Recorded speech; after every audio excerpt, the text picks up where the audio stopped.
નમસ્કાર બાળકો, આજે આપણે ગણિત વિષયમાં વર્ગ અને વર્ગમૂળ વિશે શીખીશું. તો ધ્યાનથી જોજો બાળકો. અહીંયા પહેલી વ્યાખ્યા છે, એને આપણે જોઈએ અને વર્ગ કેવી રીતે કઈ રીતે કરી શકાય અને કોને કહેવાય એ આપણે અહીંયા જોઈએ. તો કોઈ પણ આપેલી સંખ્યાને તે જ સંખ્યા વડે ગુણવાથી મળતી સંખ્યાને આપેલી સંખ્યાનો વર્ગ કહે છે. એટલે કે કોઈ પણ આપેલી સંખ્યા હોય, અહીંયા આપણે લખીએ કોઈ એક સંખ્યા, દાખલા તરીકે 2 લખીએ, લખ્યા. તો આ આપેલી સંખ્યા છે, એને તે જ સંખ્યા વડે, અહીંયા આપણે વ્યાખ્યા વાંચીએ, એમાં શું લખ્યું છે? આપેલી સંખ્યા. એટલે આપેલી સંખ્યા કેટલી છે? 2 આપણે લીધી. જે લેવી હોય લઈ શકાય. તે જ સંખ્યા વડે ગુણવાથી, એટલે આપણે જે સંખ્યા લઈએ છીએ બાળકો, એ જ સંખ્યા વડે ગુણવાથી, એટલે ગુણાકાર કરવાથી જે સંખ્યા મળે એ આપેલી સંખ્યાનો વર્ગ કહેવાય. જુઓ, તમને અહીંયા સમજ પડશે. 2 એ આપેલી સંખ્યા છે, આપણે લીધી, તો એને એ જ સંખ્યા વડે ગુણવાથી, એટલે ગુણાકાર કરવાથી, એટલે 2 ગુણ્યા 2. આ આપેલી સંખ્યા 2 હતી, એ જ સંખ્યા પણ સામે 2 જ છે, તો 2 ગુણ્યા 2 કરવાથી શું મળે છે? 4 જવાબ આવે છે. કેટલો આવે છે? 4. તો આ શું થયું? તો 2 ને 2 વડે ગુણ્યા, એટલે આપેલી સંખ્યાને એ જ સંખ્યા વડે ગુણી તો જવાબ આવ્યો 4. તો એ શું કહેવાય? 2 નો વર્ગ કહેવાય. શું કહેવાય? 2 નો વર્ગ. કેટલો? 4. આ શું કહેવાય? વર્ગ કહેવાય 2 નો. હવે કોઈ પણ સંખ્યા લો તમે, 2 ની જગ્યાએ આપણે 5 લઈએ તો પણ આપેલી સંખ્યા છે, આ 5 લીધી, તો એને એ જ સંખ્યા, એટલે 5 ને બીજી 5 વડે જ ગુણવાનું, તો જ એનો વર્ગ મળે. તો 5 ગુણ્યા 5 બરાબર કેટલા થાય? 25. પાછું 25. કેટલા થાય? 25. એટલે કે 5 નો વર્ગ થયો કહેવાય. એટલે 5 ની 2 ઘાત, એટલે 2 નો વર્ગ છે. 5 5 2 વખત, એટલે 5 ની 2 ઘાત, એટલે 5 નો વર્ગ. ચાલો, તો શું થયું? આ 5 નો વર્ગ કેટલો આવ્યો? 25 બાળકો. એવી રીતે તમે 5 ની જગ્યાએ 9 લઈ શકો, 10 લઈ શકો, 15 લઈ શકો, કોઈ પણ સંખ્યા તમે લઈ શકો, પણ એને જે આપેલી સંખ્યા હોય એને એ જ સંખ્યા વડે ગુણવાથી જે જવાબ મળે છે એને આપેલી સંખ્યાનો વર્ગ કહેવામાં આવે છે. એટલે કે 5 નો વર્ગ કેટલો થાય? 25. એવી જ રીતે આપણે અહીંયા 9 લઈએ. ચાલો, 9.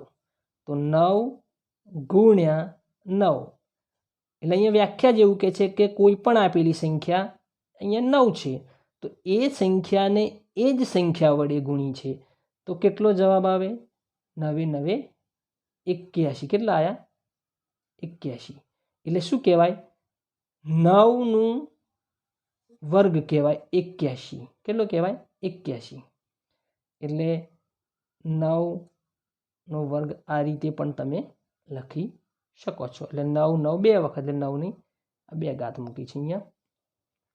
એવી રીતે તમે આગળ મોટી સંખ્યા પણ ગણી શકો છો. તો આપણે 12 લઈએ. ચાલો, 12 ગુણ્યા 12 કરીએ તો કેટલા થાય? 12 12 144. ઘડિયા પણ બાળકો તમને આવડવા જોઈએ, તો તમને ફટાફટ આવડશે. એટલે 12 12 શું થાય? 144 થયું. આ એનો 12 નો શું થયો? વર્ગ થયો. આ 12 નો વર્ગ 144 થયો. એવી જ રીતે તમે આગળ બીજી સંખ્યા લઈ શકો. ચાલો, બોલો જો.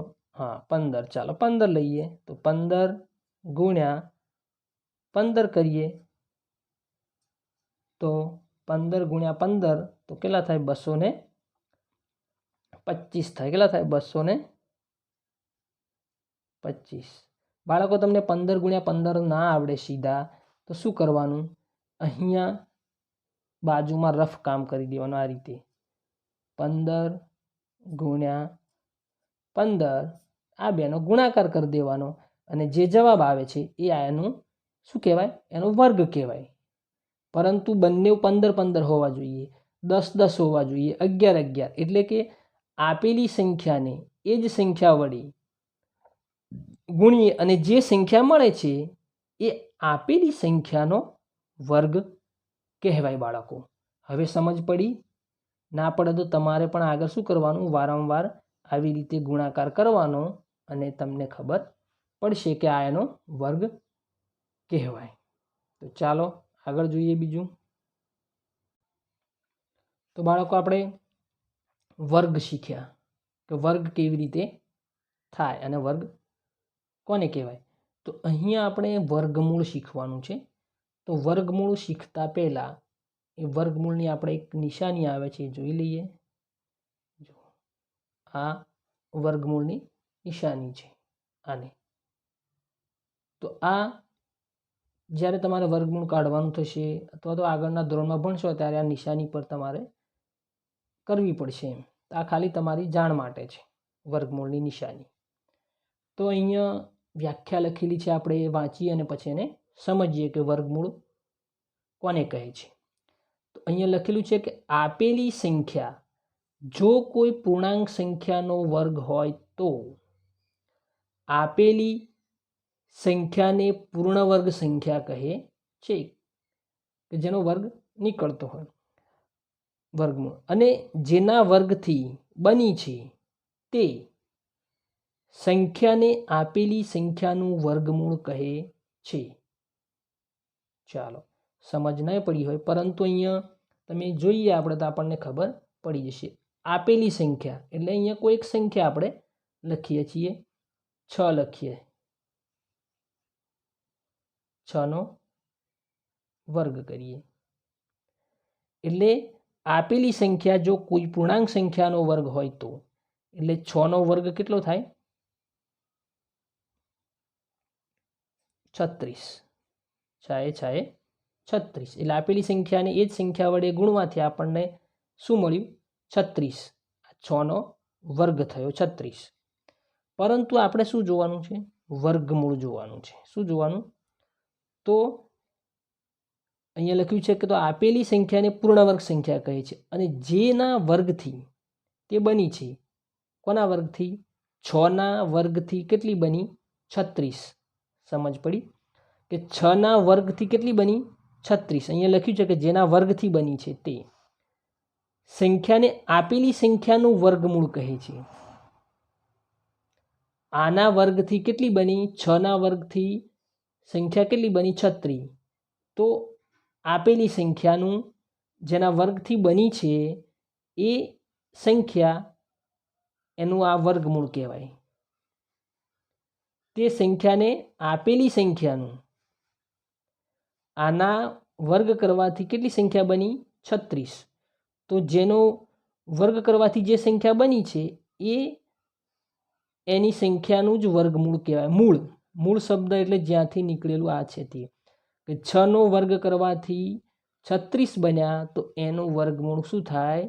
6 જ થાય. કેટલું થાય? 6. અહીંયા 3 ના લખો તો આપણે અહીંયા લખીએ. કેટલું થાય? 6 થાય. એવી જ રીતે અહીંયા લખેલા છે 8. તો 8નું વર્ગ કરીએ તો કેટલા થાય? 64 થાય. કેટલા થાય?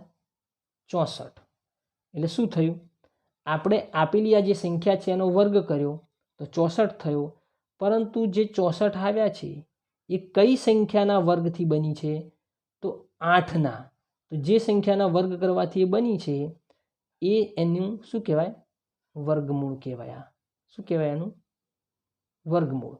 64નું વર્ગમૂળ 8. શું થયું? 8.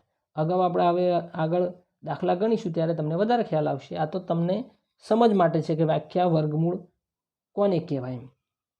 તો એ સંખ્યા જે આપેલી છે એનો વર્ગ કર્યો અને એ વર્ગ કરવાથી જે સંખ્યા બની છે એ સંખ્યા એ આ આપેલી સંખ્યાની શું થયું? વર્ગમૂળ થયું. ત્યાર પછી આગળ બીજી સંખ્યા જોઈએ, 10 જોઈએ. ચાલો કેટલી જોઈએ? 10. 10નો વર્ગ કરીએ તો 100 થાય. કેટલો થાય? 100. 10નો વર્ગ 100 તો 100નું વર્ગમૂળ શું થાય? પાછું 10 જ થાય. એટલે અહીં પણ તમે લખી શકો એનું વર્ગમૂળ 10 શું થાય? 10 થાય. તો અનુક્રમે આપણે જોઈએ મોટી સંખ્યા હોય તો વધારે આવે. અહીંયા આપણે 20 લઈએ તો 20નો વર્ગ કરીએ તો શું થાય? 20નો વર્ગ કરવાથી શું થાય? 20 400 મળે. કેટલા મળે? 400. તો 420નો વર્ગ કરવાથી 400 મળ્યા. એટલે જે સંખ્યા દ્વારા વર્ગ કરવામાં આવ્યો છે એ આપેલ જે વર્ગ થયો વર્ગમૂળ એનું આ વર્ગમૂળ કહેવાય. એટલે એનું વર્ગમૂળ કેટલું થાય? 20 થાય. હવે કોઈ પણ સંખ્યા આ રીતે એનો વર્ગ કરવાનો, એટલે જે સંખ્યા વડે આપણે વર્ગ કર્યો હોય એ જ એનું પાછું વર્ગમૂળ કહેવાય. અવયવની રીતે આપણે આગળ જોઈશું, ભાગાકારની રીતે, એટલે તમને ખ્યાલ આવશે વર્ગમૂળ કાઢતા. તો અહીંયા 1 થી 100 સુધી આવતી પૂર્ણવર્ગ સંખ્યાઓ આપણે લખીએ અને એની સામે એનું વર્ગમૂળ લખીશું. તો જોઈએ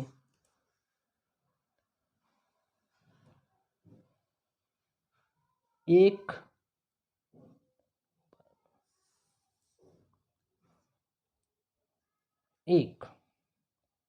પછી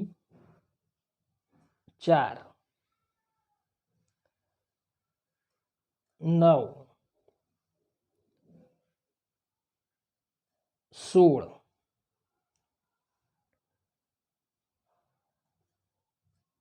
25 36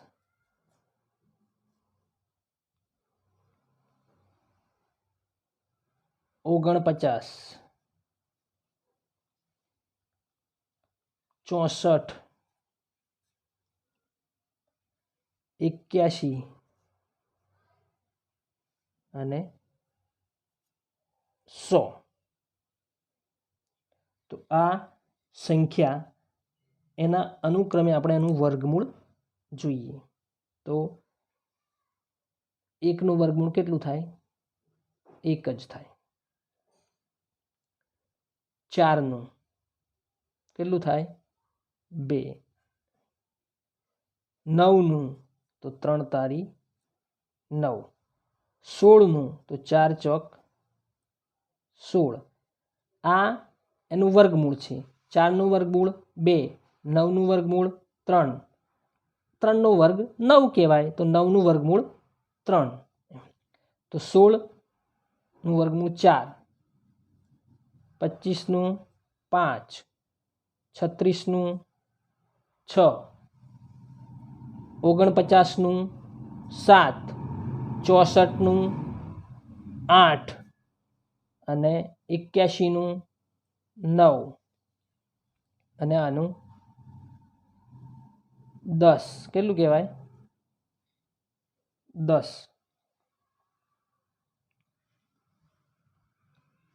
તો અહીંયા શું થયું? 1 થી 10 અંકોનો વર્ગ પણ કહેવાય અને એનું આ વર્ગમૂળ કહેવાય. જુઓ, 1નું વર્ગ 1, 2નો વર્ગ 4, 3નો વર્ગ 9, 4નો વર્ગ 16, 5નો વર્ગ 25, 6નો વર્ગ 36, 7નો 49, 8નો 64, 9નો 81 અને 10નો 100. તો એની સામે 1 એનું વર્ગમૂળ છે, 4 એનું વર્ગમૂળ 2 છે, 9નું 3 છે, 16નું 4 છે. એનું વર્ગમૂળ વર્ગ નહીં, આ એનું વર્ગમૂળ કહેવાય. આ 1 થી 100 સંખ્યાઓ, એટલે 1 થી 10 સંખ્યાઓના વર્ગ કરવાથી જે સંખ્યા મળી છે એનું જ પાછું વર્ગમૂળ બતાવી દીધું છે તમને. તો આગળ બીજું હજુ જોવાનું છે તે જોઈએ. તો બાળકો, અહીંયા પૂર્ણ વર્ગ સંખ્યાનો એકમના અંકો શું લખેલું છે અહીંયા? પૂર્ણ વર્ગ સંખ્યાના એકમના અંક કયા કયા છે? 0, 1, 4, 5, 6 અને 9. જોયું? આ શું છે? આ એકમનો અંક આ હોય એવી અહીંયા જે સંખ્યાઓ છે પૂર્ણ વર્ગ આપણે જોઈએ તો એમનો એકમનો અંક છે આ 0, 1, 4, 5, 6, 9. તો એ શું છે? પૂર્ણ વર્ગ છે. તો અહીંયા પણ આ પૂર્ણ વર્ગ સંખ્યાઓ આપેલી છે, પરંતુ એ પૂર્ણ વર્ગ સંખ્યાનો અંક હંમેશા અહીંયા જે આપેલા છે એ જ હોય, પરંતુ એ આપણે હજુ આગળ સમજીશું વધારે. તો અહીંયા જોઈએ તો અહીં 1નો 1 વર્ગ છે, 2નો વર્ગ 4 છે, 3નો 9, 4નો 16, 5નો 25. તો આ બધી પૂર્ણ વર્ગ સંખ્યાઓ આપેલી છે નીચે. તો જુઓ અહીંયા 1 છે એટલે એ શું છે? પૂર્ણ વર્ગ છે. અહીંયા 1 આપેલો છે. 4 છે, 4 પણ છે એટલે 4 અહીંયા એકમના અંક પ્રમાણે છે એટલે પૂર્ણ વર્ગ કહેવાય. 9 છે તો એ પણ શું છે? પૂર્ણ વર્ગ છે. 16, 16માં એકમનો અંક જોવાનો. આ એક જ સંખ્યા છે એટલે એ પોતે એકમ જ છે, પરંતુ અહીંયા 16 બે સંખ્યા આવી તો એનો 6 6 એકમમાં છે. જોયું? તો એ પણ શું છે? 6 એકમ છે, એ પૂર્ણ વર્ગ સંખ્યા છે. ચાલો તો પછી આગળ 25 જોઈએ તો એનો 5 છે, તો અહીંયા એ પણ 5 છે. 36, 36નો 6, 6 આપેલો છે. 49, 49નો 9 એકમનો અંક. 64નો 4 તો 4 આપેલા છે. 81માં 1 તો 1 આપેલો છે. અને 10માં એટલે 100માં 0 તો 0. પરંતુ એ એકમ અને દશક બંને 0 હોય તો જ એ પૂર્ણ વર્ગ સંખ્યા એ થાય છે, બને છે. બરાબર? એ સિવાય એ પૂર્ણ વર્ગ સંખ્યા બનતી નથી. જો એકમમાં એકલા 10 એકલા હોય તો 1 0 હોય તો એ બનતી નથી. તો અહીંયા હજુ આગળ આપણે જોવાનું છે તો જોઈએ તો એ પણ છે કે એ સિવાયની કે કઈ સંખ્યાઓને કયા અંકો એ એકમમાં હોય તો પૂર્ણ વર્ગ નથી, એ અહીંયા જોઈ લઈએ. બીજા અંકો આ ખાલી તમારે સારણી તમારી સમજ માટે જ છે. એ તમારે ખાલી આ સારણી જોવાની છે એટલે તમને ખ્યાલ આવશે. ચાલો તો અહીંયા ઉપર પૂર્ણ વર્ગ સંખ્યાની વાત કરી, તેમાં કયા કયા અંકો આવે? 1, 4, 5, 6 ને 9. એ તમારે યાદ રાખવાના છે. ચાલો તો અહીંયા બીજી છે કે પૂર્ણ વર્ગ ના હોય તેવું કોઈ પણ સંખ્યાનો એકમનો અંક 2, 3, 7 કે 8 હોય તો તે પૂર્ણ વર્ગ સંખ્યા નથી. આ હજુ આપણે વિસ્તૃત માહિતી આગળના ધોરણમાં શીખવાની છે. અહીંયા ફક્ત તમારે સારણી છે. તો એના આધારે આપણે બીજું આગળ જોઈએ કે પ્રત્યેક પૂર્ણાંક સંખ્યાનો વર્ગ પૂર્ણાંક હોય, પ્રત્યેક પૂર્ણાંક સંખ્યાનો વર્ગ પૂર્ણાંક હોય એ જોવાનું છે. તો અહીંયા તમે જોશો તો તમને ખ્યાલ આવી જશે કે પ્રત્યેક પૂર્ણાંક સંખ્યાનો વર્ગ પૂર્ણાંક હોય એટલે કે અહીંયા લખીએ 36. તો 36નું વર્ગમૂળ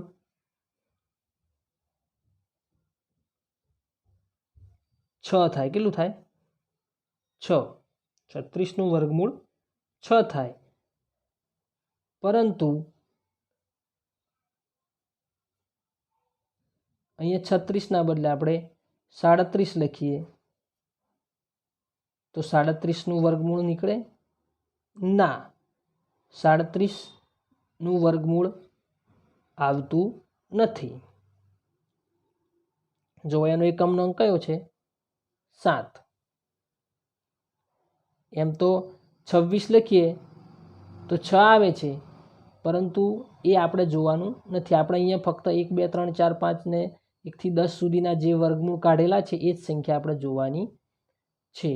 હજુ આની વિસ્તૃત માહિતી ક્યાં આગળના ધોરણમાં તમને મળશે। આ તો તમારે ફક્ત સારણી સમજવાની છે 5, 6 અને 7માં। તો અહીંયા 36નું વર્ગમૂળ 6 હોય પરંતુ 37નું વર્ગમૂળ હોતું નથી। એટલે આ પ્રત્યેક પૂર્ણાંક સંખ્યાનો વર્ગ, આનો વર્ગ પૂર્ણાંક હોય પરંતુ આનું કોઈ વર્ગમૂળ કે વર્ગ એ પૂર્ણાંક હોતું નથી, કે એનું વર્ગમૂળ કોઈ પૂર્ણાંક જ નથી, કે વર્ગમૂળ હોતું જ નથી, પછી ક્યાંથી આપણે લખીશું એમ। એવી રીતે આપણે અલગ અલગ બીજા ઉદાહરણો લઈ શકીએ। અહીંયા બધા વર્ગમૂળ તો આપણે કાઢેલા અહીંયા બતાવેલા છે સારણીમાં 1 થી 10ના એટલે 100 સુધીના। તો આગળ આપણે જાતે પણ કરી શકીએ। તો બાળકો અહીંયા આપણે વર્ગ કેવી રીતે અને વર્ગમૂળ આ વિશે આપણે વાત કરી ફક્ત જાણવા માટે। હવે એની સારણી પણ તમને બતાવી છે પૂર્ણ વર્ગ સંખ્યાની અને પૂર્ણ વર્ગ ના હોય તે। હવે આગળ આપણે એના અવયવો, પૂર્ણ વર્ગમૂળ કાઢવાનું, એ અવયવની રીતે અને ભાગાકારની રીતે અગાઉ નવા વિડીયોમાં જોઈશું। જો તમને વિડીયો ગમ્યો હોય તો ચેનલને સબસ્ક્રાઈબ કરો, જેથી નવો વિડીયો તમને ઝડપથી મળે।